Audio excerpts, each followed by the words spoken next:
Hi everybody, welcome to Livewire Review. I'm Jeremy and today we're at the 2024 Canadian International Auto Show and I'm standing here with the Tesla Cybertruck, one of the most polarizing trucks on the market. Well, let's get into it. So as usual, we're going to talk about the specs right up front. You're going to see a 122 kilowatt hour battery, which is just a little bit smaller than the one in the F-150 Lightning. You can do a 0 to 60 time at 2.7 seconds if you opt for the tri-motor model with up to 845 horsepower. There is a dual motor model available with 600 horsepower and you can tow up to 11,000 pounds. Now for this next bit, I'm going to shoot it over and we're going to have a guest on the channel. Okay, so for this part of the video, I'm going to bring in a truck expert. Today, I've got Steve from Truck King. He knows all things trucks. Welcome to the channel, Steve. Thanks, Jeremy. Appreciate it, man. Excited to be down here at the Canadian International Auto Show looking at some wild trucks. Yeah, as we know, this is the most polarizing truck out there, but I wanted to get Steve's opinion on off-roading with this truck and what you think it'll do for towing. Sure, so I mean, first of all, the numbers are compelling. Up to 17 inches of ground clearance when you lift up the airbags on it. That's ridiculous. That's definitely the best in the segment. Wow. Exactly, right? Over a 35-degree approach angle, which is a good number and only gonna get better once you pump it up. So just from a numbers perspective, it looks good. Now to look at the truck, especially in the front, I love the overhang. It's super short. That's what you want for off-roading. A bit more in the back, but not bad. Wheelbase is a little long. The breakover angle might not be the best, but that's okay. A lot of trucks are like that these days too. Now, beyond that, you just have to talk about EVs in off-roading because, you know, the instant torque offered by EVs, excellent in an off-road scenario. Rock crawling in an EV, you're able to modulate those motors just so finely and just creep up things just a little easier than you were in gasoline-powered vehicles. So that's sort of advantages of all EVs off-road, but the Cybertruck is going to have them as well. And then, this is a little bit funny, I know, but it is off-roading.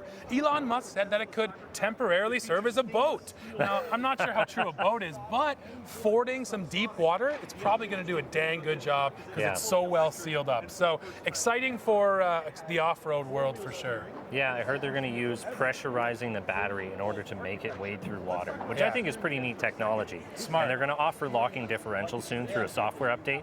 What a weird thing to offer through a software update. But it's another one of those things you can do with electric vehicles off-road. It is true, right? And then just having the dual motor setup and then of course the tri-motor, they can mimic a locker. They can even do, you know, have one wheel turning at a different speed. So once they master it, because I think maybe they've been teething a little bit with some of the off-road and all-wheel drive stuff, once they master it, you can use those motors to do things that traditional trucks even couldn't. So it's exciting. To be fair, in one of the updates that I got on my own car, they actually updated the regen so that it would work better. Like for off-road situations like you're mentioning, the regen on the car used to actually make the back end of the car slide out.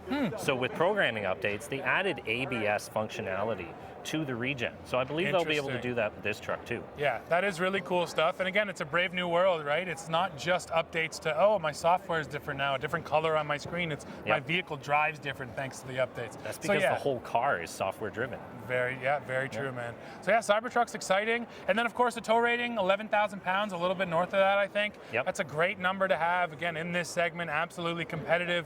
We all know, you know, the foils of towing with an EV. The range is gonna get cut. This truck's gonna be no different than that. But still, towing with an EV, again, I come back to the torque, the power you get out of these motors. You put a big trailer on, and I haven't done it, but I bet this thing would feel real good with the trailer behind it. Yeah, now Tesla motors are also 10% more efficient than other manufacturers. So you should get 10% further in this than you would in, say, an F-150 Lightning. Gotcha. Yeah, that's a bonus too. And of course, supercharger network. You can't deny that the infrastructure Tesla has built is, you know, light years ahead of everyone else, it seems. Probably about a 30-minute charge stop at each place, and you go another 200 kilometers. Yeah, I'm excited for it, Jeremy. I just hope I can get my hands on it. Yeah, me too.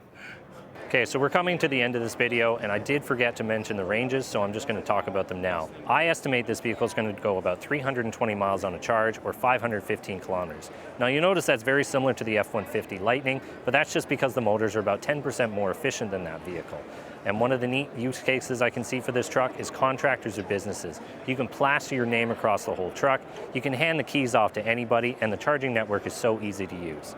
I think this is the perfect vehicle for business or industry or just something you're going to beat on every day. I would honestly treat this like a Silverado work truck. Now, I want to hear what you guys think. Leave your thoughts down in the comments below. Remember, like and subscribe to the channel, and thank you for watching.